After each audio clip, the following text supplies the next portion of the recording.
नमस्कार साथियों, मेरा नाम है महेंद्र दोगने। पिछले एपिसोड में हमने जाना था हमारी आदतों के बारे में कि कौन सी आदतें हमारे लिए अच्छी है और कौन सी बुरी है। आज का हमारा टॉपिक है सब्र।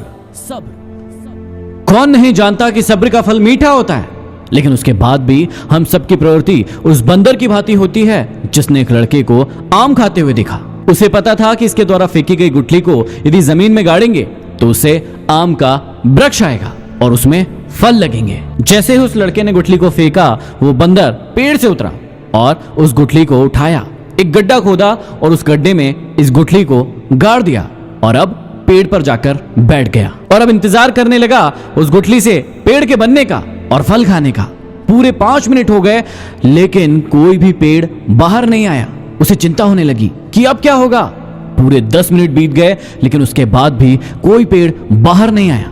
अब वो नीचे कूदा, उससे रहा ना गया, उसने उस गड्ढे को फिर से खोदा और उस गुठली को बाहर निकाला। गड्ढे को देखा और गुठली को देखा, फिर गड्ढे को देखा, गुठली को देखा और सोचा ये गड्ढा बेकार है, इस गड्ढे से तो पेड़ निकल ही नहीं रहा है। थोड़ी दूर पर गया, एक दूसरा गड्ढा खोदा, उसमें फिर से उस गुठली को गाड़ दिया और फिर से जाके पेड़ पर बैठ गया और फिर से इंतजार करने लगा पेड़ के निकलने का, क्योंकि उसे आम खाना था। इस बार पूरे 20 मिनट इंतजार किया लेकिन उसके बाद भी कोई पेड़ नहीं निकला। फिर से वो नीचे कूदा, गड्ढे को खोदा, गुठली को देखा, गड्ढे को देखा, गुठली को देखा। उसने कहा ये गुठली ही बेकार है और उस गुठली को फेंक दिया और अपनी दुनिया में लग गया, उछल कूद करने लगा। अब आप सभी के मन में चल रहा होगा कि ये क्या बकवास सी कहानी है। ये तो हमें पता है कि इतनी जल्दी पेड़ नहीं निकलता।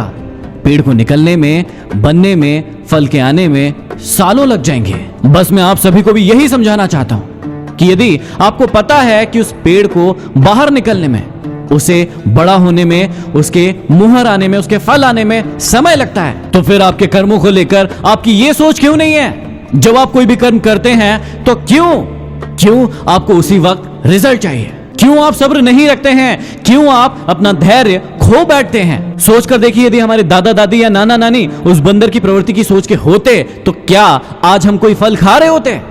नहीं, बिल्कुल नहीं। उन्होंने सब्र रखा। उन्होंने खुद के आम खाने के बारे में नहीं सोचा। उन्होंने सोचा कि जो आने वाली पीढ़ी है, मेरे बच्चे हैं, उनके बच्चे हैं, वो लोग फल खाएंगे, इसलिए आज मैं ये पेड़ लगा रहा हूं। लेकिन आज के युवाओं की सोच होती है कि बस अभी मैं किसी काम को करूं और इसका रिजल्ट अभी मिल जाए।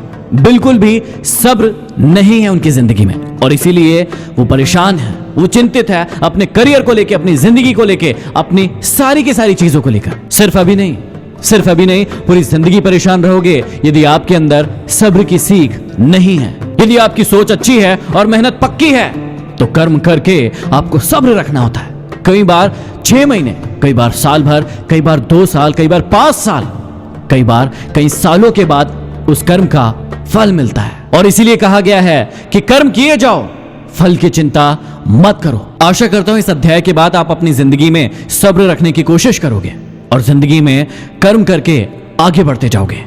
अब हम बढ़ते हैं अपने अगले एपिसोड की ओर, जिसका नाम है ताकत। इसके अलावा यदि पर्सनल आपको कुछ मुझसे प्रश्न पूछना है तो आप मेरे Instagram ID Mahendra Dogne official पर मुझे फॉलो कर सकते हैं। धन्यवाद।